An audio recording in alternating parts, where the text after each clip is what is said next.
Hey, what's going on, my dudes and dudettes? Otaku Booter here, and I can't tell you how excited I feel to finally being back and building another model kit. In this video series, we are going to be tackling probably the most unique and probably the most funnest Kitbash project we've ever worked on. So without further ado, welcome to the Final Fantasy VII Kitbash collaboration build.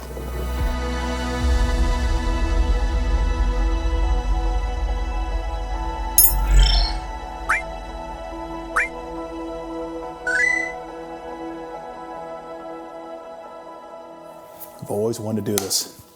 Marker. So let me back up a bit. The initial plan on working on this project was supposed to take 2.5 months. From the initial conception of working on this project in the peak of January to wrapping it up towards the beginning or the end of February. It took longer than expected, 3.5 months. That's a long time. This is the one thing you have to take in consideration when you're working on collaboration projects. You are responsible on getting these projects done in a timely fashion. However, your own personal interests and your own personal time when you want things done should not be a factor. What's really important is delivering something that not only looks professionally well done, but at the same time appealing for your audience. Since the initial release of this game a little bit over 3 years ago, I can personally say I have become a fan of this franchise. I love the universe, I love the soundtrack, I love the characters. Everything about this just screams nostalgia for me. And that's kind of the key reason why I wanted to do a Kitbash project, not by myself, but with another collaborator. So, without further ado, let's see if this game holds up.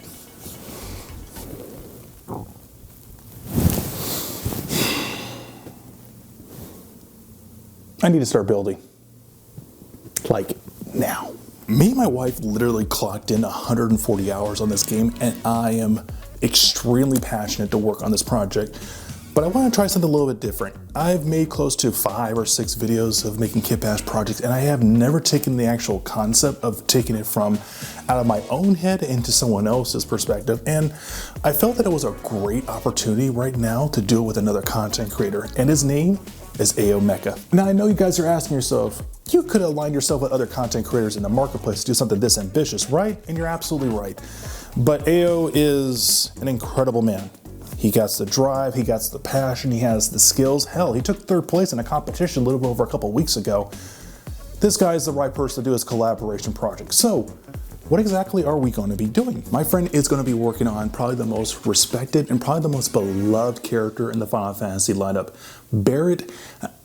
Hey Google, who is the character from Final Fantasy VII? Barret what? According to Wikipedia, Barret Wallace is a character building Barret Wallace. And I personally am going to be building Cloud Strife. Both challenging builds by far, but definitely probably the most exciting part about this build is working with tons of kits. But you know what? I need to do some research on my build. and that is essentially what I did, but I didn't want to post this random JPEGs or different websites. I really want to be immersed into this world, so I put the money away and actually bought the official Final Fantasy VII Remake illustration book, and man, it was worth the purchase. Because I got to really appreciate everything down to the illustration work, to production designs, to the character designs of their costume, to even the 3D models. This game has gone above and beyond to being an authentic remake to its original counterpart on the PlayStation 1. And authenticity is the key word, because man, this is going to be by far the most challenging kitbash that I've done for this YouTube channel. So what are we going to be focusing on first? The first thing that catches my eye immediately is going to be Cloud Strife's shoulder pad. Now, there are tons of model kits in the marketplace that can pull this off, especially the Barbatos Lupus Rex, and that's not going to be a hard part. The hard challenging part is actually putting these little metal rivets in there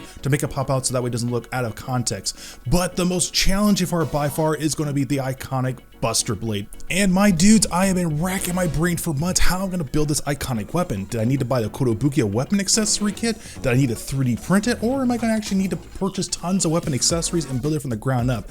I have something for you guys to check it out at the very end of the video, and I think you'll be pleasantly surprised how I was able to pull off this iconic look. So without further ado, let's talk about the model kits that I'll be using to build this amazing kit badge. And man, I got quite a library of kits that I'll be using to build this guy, and a couple of surprises here and there from the Witch from Mercury. Have to say, the high grade kits have gotten incredibly better in the last 5.5 years of making content on YouTube. So what are we going to be using to build the base form of this particular Kitbash? Well, I'm happy to say that a great deal of them will work just beautifully. For starters, the Witch for Mercury full mechanics kit. I have built this kit almost 3 times and I love the face sculpt and I love the overall dimensions of this. This is going to pull off the look quite nicely. I'm not going to use the torso because I used it on my previous Kitbash, but when it comes to the shoulder pad, I'll be using the full mechanics Barbatos Lupus Rex shoulder pad.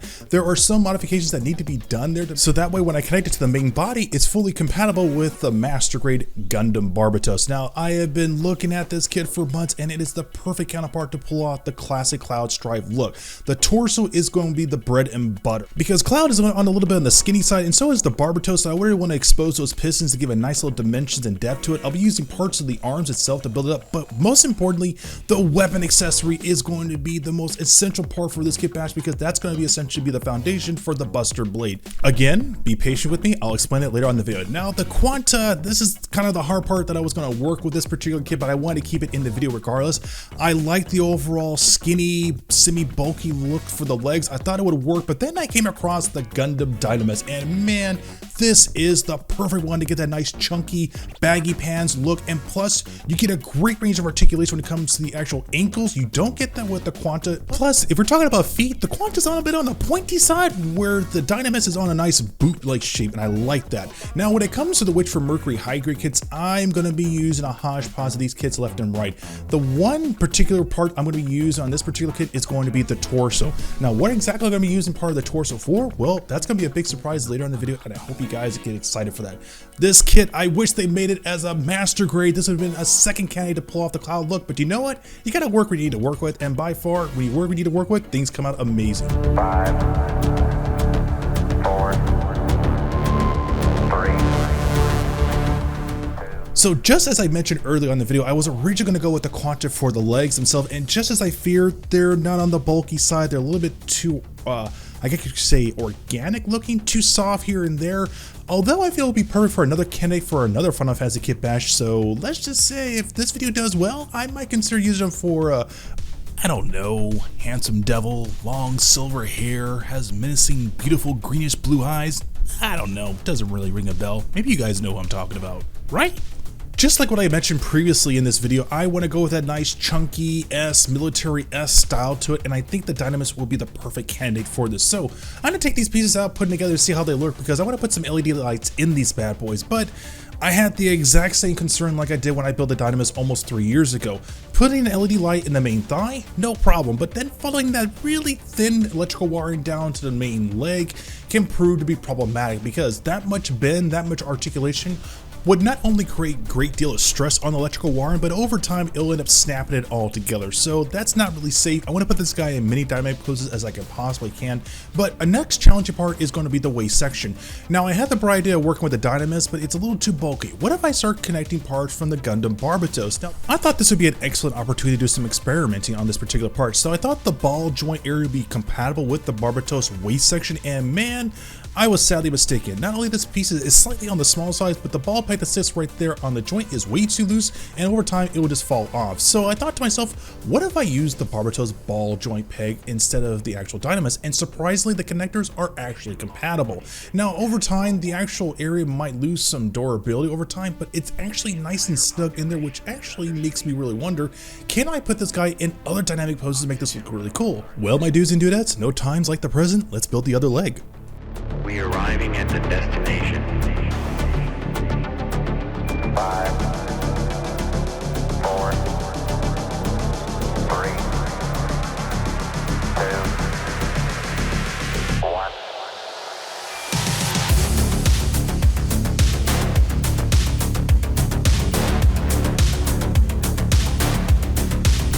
Oh my god, my dudes and dudettes, this turned out amazing. Not only there aren't any part droopage at all. Okay, let me back up.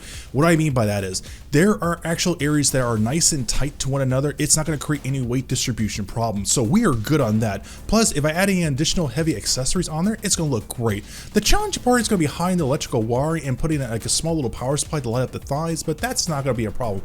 The challenge once again is create a nice authentic bulky look to it. Now I want to keep some of the inner frame pieces exposed but to keep that nice chunky look here and there, but parts that were originally there are supposed to go in the opposite direction, I just end up flipping them to actually keep that aesthetic live and strong. And speaking of strong, I am over the moon on how excited I am on getting that clean articulation around the ankle. This isn't going to be proving any kind of problems when it comes to putting this guy in dynamic poses. I am really happy how this is going to turn out. Other additional parts that were originally designed for this, I'm going to take them out because once again, I want to keep that inner frame exposed to create a nice look.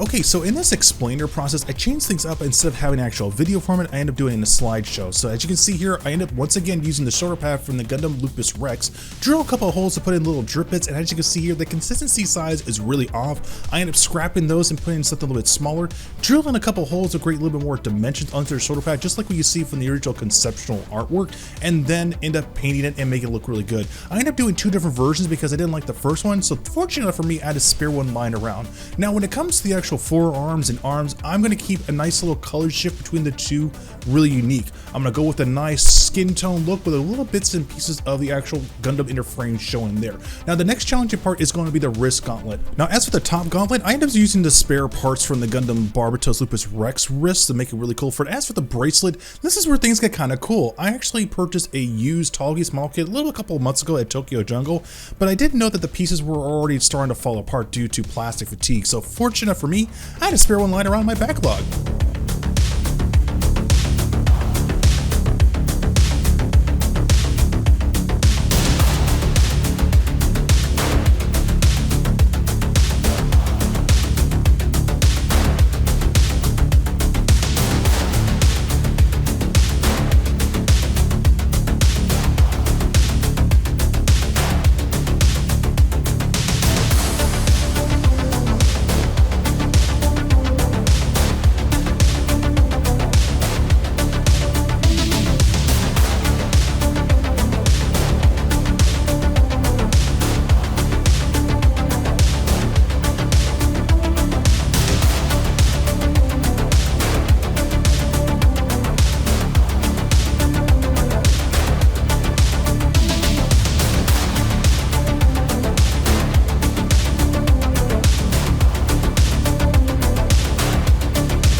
Alright, we've reached the next challenging part on this build, and that's going to be building the head and the torso. Now, like I mentioned earlier in this video, the torso itself, not much is going to be changed. I'm going to keep it consistent the way I want, maybe remove a couple parts here and there, and then leave it done. The biggest challenge for this particular kit is going to be the head. Now, what exactly do I mean? It's not the head sculpt or the head form factor, it's the ball point that connects to the head to the torso.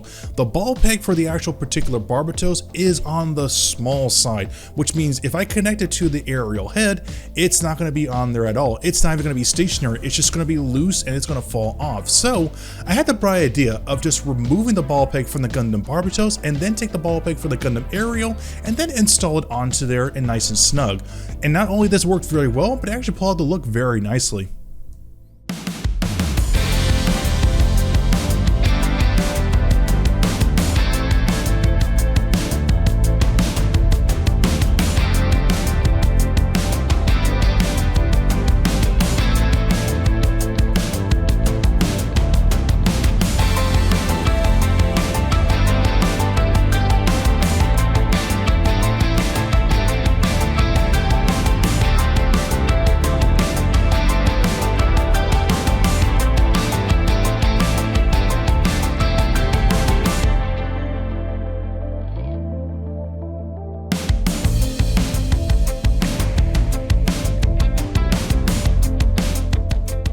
So now that the modifications are done with the head, it's now time to tackle the next challenging part. The torso itself is not the hard part. Like I mentioned earlier in the video, I'm going to keep it as simplistic as I possibly can. I had some modifications here and there to hide that emblem underneath the part of Gundam Barbatos, and the top loop part that I said was going to be problematic was going to be too sharp and angular. I ended up using a spare random piece from the Gundam Dynames. Now the hair was the most challenging part because I went through 5 different alterations when it came to constructing the hair. Either it was too short, too bulky, too much hair where it made it look like a Super Saiyan. I didn't like it. So I stepped away and came back a couple days afterwards and told myself, what do I use parts of the high-grade Calibarn and then connect it to the back part of the hair to create the nice circumference there, and then use parts of Barbatos to create the nice little slope in the very front of the head, and then hide the Vulcan cannons by cutting the V fin from the Gundam aerial to create more hair structure, and then to top it off, I ended up using the master grade Gundam Exia to create the nice little V fin.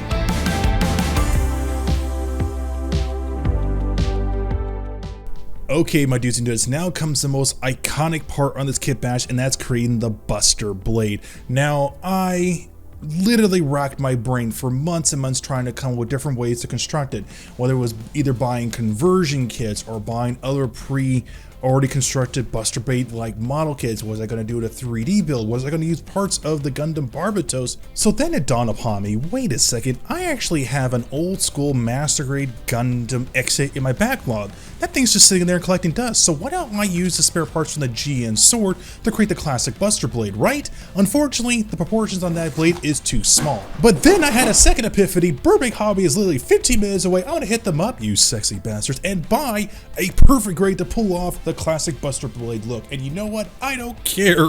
It was worth the purchase because the proportions are accurate. It's the right kind of length and height. It not only is proportionally sound, it is actually 100% accurate to create the classic Cloud Strife Buster Blade to the T. But that's not to say that I'm actually need to do some modifications. So some parts of it's a little too long, other parts a little too angular. So I'm actually use parts of the actual Gundam Barbatos to create the hilt and then connect it to the very top, so that way it actually has something to grab onto. Now you guys are asking yourself, aren't you concerned about weight distribution problems? Not at all. The actual GM blade is surprisingly hollow, so weight distribution is not going to be a hard part. The challenging part on here is actually creating a slot in which it's going to house the actual materia spheres. So I figured since I already invested so much in this brand new perfect grade, I might as well utilize every single spare part that I have for this model kit to make this Buster Blade as authentic as I possibly can. So once I get the actual general look and feel that I want to actually have the housing area for the materia slots, I'm then going to be eyeballing the actual dimensions of how wide and how short I want the Buster Blade tip to be when I actually start cutting it down. Together, 'cause we got electric love, it's pulling me into the fire. You got a hold on me now, baby.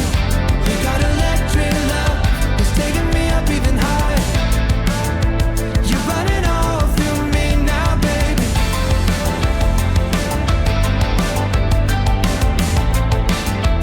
We got electric love.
Alright, my dudes and dudes, we have reached the next chapter on this build, and that's going to be painting this bad boy. Now, I generally had some concerns when I started painting this model kit, and that was immediately nullified after I did some research. Cloud hair isn't a bright yellow, it's between a bright yellow and a nice sand yellow, so those two complement very nicely. As for the gauntlet and the boot, it's going to be a nice dark brown, and as for the full jumpsuit he's wearing, it's going to be on a dark blue. Some aspects of that in the original game was a little bit on the purple side, but I like the blue itself because it complements very well with the weapon accessories as well as the whole overarching color scheme. Now, as for the whole general color for the eyes, I'm going to be using a clear green and then popping a bright blue LED light to make those bad boys pop out. Now, without further ado, let's get started painting. When your love is shining, it's a supernova, like starlight and diamonds. You're my supernova, drawn like a magnet toward you, and my heart beats red for your eyes blue. We intertwine through starry nights unending. I love to watch you shine. Oh, you pull me back, gravity into your light again, and I'm losing track. Every moment fades in the wind. No, I've never been so high. The way you look into my eyes, you know it. I adore you. Supernova, when your love is shining, it's a supernova, like starlight and diamonds. You're my supernova, supernova, when your love is shining, it's a supernova. So in this chapter in the build, me and AO had a really serious discussion on what we were going to do for the base color for the characters, because we thought that the actual skin tone for each build would look really awkward. Boy, was I wrong. Not only the actual skin tone complements each color respectively, but every little hint of metallic and little bits of copper really makes everything harmonize beautifully. So not only am I going to stick with that particular skin tone for the actual skin itself, I'm going to be actually taking this confidence and doing the exact same thing with Cloud Stripe's hair. Again, I was originally going to go with one color scheme, but I think the combination between a sand color with a nice bright yellow will complement each other very nicely.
So one day when I was at work putting in an additional 12 hours of overtime, I had the epiphany that I felt that the Kitbash wasn't quite done. It needed something to really say it was Final Fantasy. Could have been the hair, could have been the color scheme, could I do a really cool diorama? But then it occurred to me, what if I have some spare cash lying around that I can build a Daytona bike, and you know what? I have the spare cash, and I'm gonna do that for you dudes, and that's why, because I love you guys so much. You, the audience, you, the new subscriber, the supporters on Patreon, the supporters on YouTube and Instagram, you guys help support this channel so much. I'm gonna go a step and beyond for you guys to do something really authentic. So the challenging part for this particular build is gonna be creating the dual tire system that sits in the back of the model kit. Why is that going to be a challenge? Because this model kit is not designed for 2 tires, which means I got to purchase another version of this model kit that isn't ridiculously overpriced, which was incredibly overpriced in the mid of February when I was finding this particular model kit, but that's not going to be a problem. Just creating the look as best I can to make this guy pop out is the overall goal. But unfortunately, there is also one other downside to this model kit. It is a 1/12 scale, which means it's not going to be compatible with the 1/100 scale Kitbash I have for this particular model kit. So as long as the two are next to one another and I can get some kind of pose out of it, I'll be happy with it. If not, it's nice to have it along side by side with this Kitbash.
months. That's crazy. When I went into this project, The initial idea was to work with 5 other content creators, and in the process of developing plans and group meetings and ideas for model kits to bounce off one another, I eventually came to the conclusion that not everyone's going to be on the same kind of wavelength as you are, and no one at that time had like the flexible finances to do something as ambitious as this. So part of the challenge of this collaboration is getting the essence of the Final Fantasy characters and transforming that into a mecha form. The banter, the pros and cons, what kits we need to use, what ideas we were bouncing off one another, which P-Bendai kits we had to sacrifice to really fulfill our wonderful pieces of artwork. Some of the challenges I think that we're going to face for this build is the type of kits we're going to use. We're both leaning on using a 1/100 master grade scale model kits. For my build, I'm looking for something that's like heavy, definitely tank in regards to the size and build. And don't think I've seen a mecha version of Barbatos Wallace before.